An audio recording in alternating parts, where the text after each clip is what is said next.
And let's get down to business. We already got guests at the top of the show. Brandin Cooks, Stephon Gilmore. What's up, boys? How are you? And I just got one more thing to say. How about them Cowboys?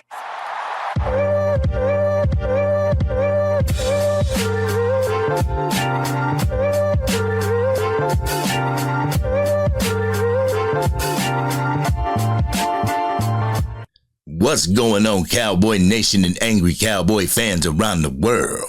Y'all know who it is. It's your boy, the Angry Cowboys Fan, bringing you another video and bringing some more of my Raw and Uncut. So if you're down with the Dallas Cowboys, go ahead, hit that like button and subscribe to the channel. As you saw at the beginning of the video, we're going to be talking about Stephon Gilmore and Brandin Cooks' interview with Fox Sports during Super Bowl week. Without wasting any of y'all time, because, you know, you got the Super Bowl today, I want to get into these clips that I got for you so we can get back and unpack my Raw and Uncut. So, let's go ahead and roll the first clip. Brandin Cooks, congrats on your 10th year. Appreciate it. Stephon Gilmore, your 12th year. Congrats on a good season, man. You guys had a great season. When things don't go right, though, and you see how social media reacts, and you see Stephen A. Smith laughing with a cigar in his hat, do you find any fun in that at all? Do you want to punch the screen? Like, I want to know your reaction when you see that stuff. Stephen A. Stephen A. funny, man. It ain't nothing funny about it. Like that. Right. I got a lot of respect. I mean, that's like, legend right there. Ain't nothing funny about it. So you like him, I like Stephen A. I love what he's do. He's great at what he's do. I watch his.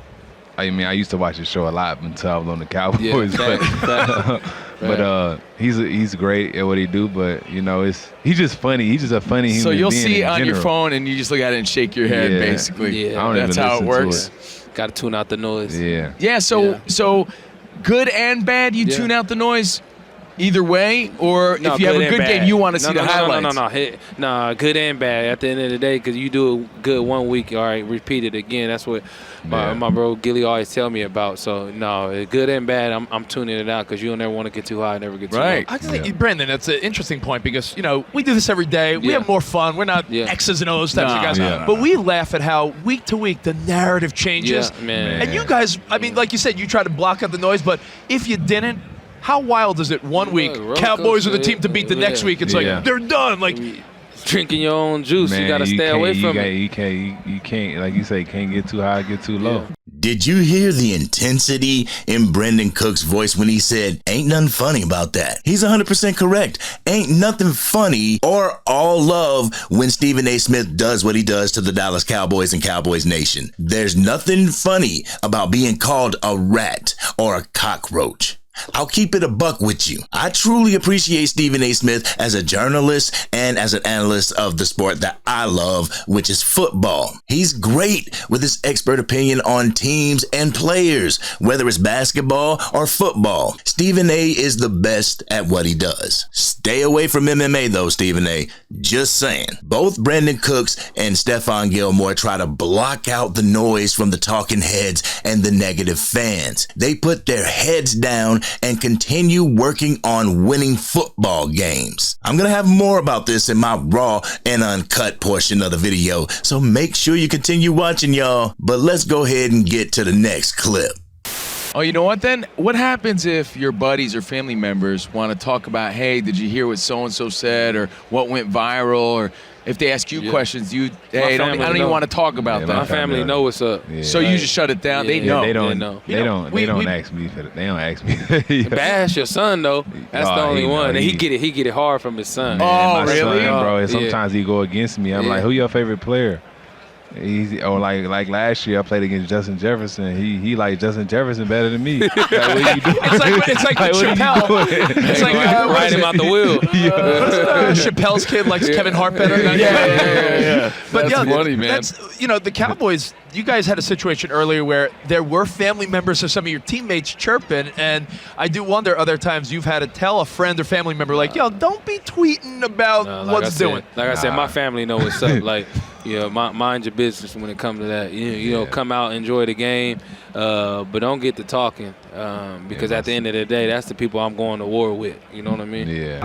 I love the answer that Brandin Cooks gave. My family knows what's up. I pray to goodness that CeeDee Lamb's mom saw this interview in particular. Speaking of CeeDee Lamb, I'm currently working on a video of his interview on The Edge with Micah Parsons on Bleacher Report. You're not going to want to miss that, so make sure you're subscribed to the channel. I've tried to understand and put myself in the shoes of CeeDee Lamb's mom or Dak's brother or Micah's brother, but at the end of the day, don't try to screw up the bag, family members. Don't try to make me go to war with the organization that is paying me, the organization that I want to retire with. When it comes to the guys that I go to war with, keep your opinions off social media. When it comes to the organization that is signing my checks, if you don't start a fire, there won't be no smoke. The camaraderie in that locker room is so important to the team's success. A family member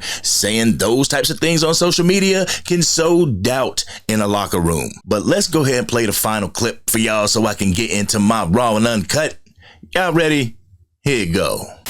Let me ask you, Brandin Cooks, Stephon Gilmore, when you hear that Mike McCarthy's staying and, you know, Jerry Jones is saying, well, I do like Belichick, we could work together.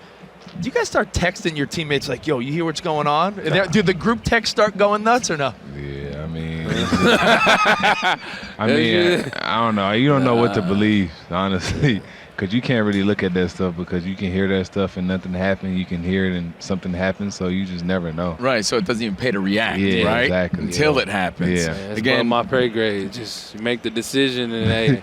Whatever it is, let's rock. You know, but I love Coach McCarthy at the end of the day, so I'm extremely happy that, you know, we kept him. You can see that pep in the step, you know, this year, just calling plays, being out there and actually being in it. Give him, you know, that was his first year back into it for real, and then I think it's only going to get better. I really do, so I look forward to it. Nice. Brandin Cooks, Stephon Gilmore, Dallas Cowboys on the Covino and Rich Show, right off the bat, Radio Row, Friday here in Vegas. These two individuals played for Bill Belichick. If they enjoyed their time with him, don't you think that they would have perked up a little bit when he was mentioned? I don't know. Maybe it's just me. You know, y'all ready for my raw and uncut? Y'all ready? All right, here you go. If you were wondering who the veteran leaders of the Dallas Cowboys locker room are, look no further. These two gentlemen are the definition of what a player should be. The mentality a player should have. The focus a player should have. Keeping it a buck with you, I watched the interview with Cooks and Gilly on 105.3 The Fan. I had a video all set, ready to record, and Stephen A. wound up on the edge. Y'all know what took priority. I went back to working on this video, and then this interview was suggested to me. This one was the best by far. One thing that I feared, and I was right to fear it, these players see and hear everything us fans are saying for them and about them. They see all the praises most of Cowboys Nation gives them. They also see all the vitriol that some of Cowboys Nation says, hiding it behind constructive criticism. They're on social media more than I am, and I'm a YouTube content creator.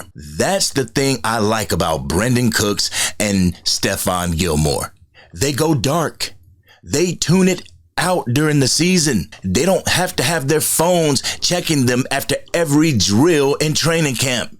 They don't have to worry about what the next hottest scoop is. They don't hear nor see what the talking heads at the 4-letter and 3-letter networks have to say about them.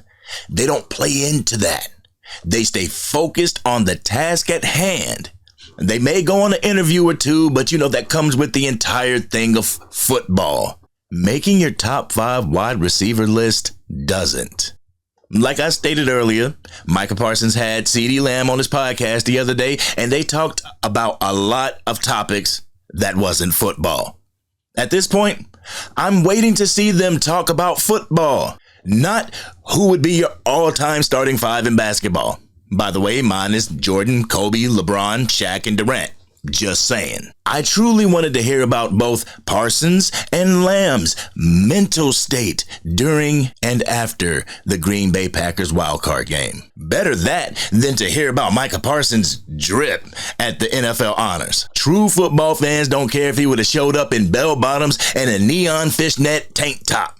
Well, maybe you would have, but you get what I'm saying. There are players on this team that allow things other than football to occupy their mind and time. I don't think the GOAT, Tom Brady, had a podcast to my knowledge. Your elite player today in Patrick Mahomes, he don't have to worry about who his next guest is on his podcast or his talk show. They are focused on the task at hand. Brady was focused on the game. Patrick Mahomes focused on the game and their family. How many of our players do that? We got podcasts, coming up with episodes and guests, after parties, Cabo, soccer, renaming the stadium, being tired, and D-Law made it sound that everyone was physically tired, but you could see mental fatigue as well. These players say they're locked in because it makes for a good soundbite. It makes for a viral moment. Locked in is staying away from the negativity, not plugging in during the season to miss all that drama on social media and from the 4-letter and 3-letter networks. They put their heads down and live football. They eat, sleep, and drink football. Their goal is to win on the football field. They're not worried about winning as a podcaster. I bet they're not even worried about winning individual awards either. They want their high-level play to contribute in the team's success, and if it lands them an All-Pro or Defensive Player of the Year or Offensive Player of the Year, so be it. The ultimate prize for them at the end of the day, a Super Bowl championship. Cowboys Nation, Stephon Gilmore and Brandin Cooks are your veteran leaders in that locker room. I know some would say DeMarcus Lawrence. At the end of the day, I would at one time. But the culture needs a team to establish discipline. And these two men are disciplined on and off the field. The leaders need to have the ability to cut everything out and focus on the task at hand. They need to be able to block all that external noise out so they don't have to add to the internal noise from fans, non-fans, family members, and analysts alike. Another thing that the Dallas Cowboys need to do is re-sign Stephon Gilmore. This man's presence in the locker room is and can be the key to having this defense riding high again. You see how his leadership affects Brandin Cooks in these interviews. He has been to places players like Dak Prescott, Micah Parsons, CeeDee Lamb, and the rest of the Dallas Cowboys want to be. He's been to a Super Bowl. So Jerry, your all-in journey now includes re-signing Stephon Gilmore. This has been your boy, the Angry Cowboys Fan. What did you think about the interview with Brandin Cooks and Gilly Rock? Do you feel there's something blocking the players from having that desire, that will, and that want to win? Let's have that conversation in the comment section. If you're liking what I do here and want to help get this content out to even more Dallas Cowboy fans, hit that like button. If you're DC for life, win, lose, or draw, hit that subscribe button. Hit the bell so you can stay up to date whenever I go live or whenever I release a video. If CeeDee Lamb and Micah Parsons truly want to do what it takes to win a championship, jack out of the matrix. Allow someone to run your social media so y'all can get back to what your number one goal should be, and that's bringing the Dallas Cowboys a Super Bowl championship. That's bringing a Super Bowl back to Dallas-Fort Worth area and to Cowboys Nation. This has been your boy, the Angry Cowboys Fan, and I'm out.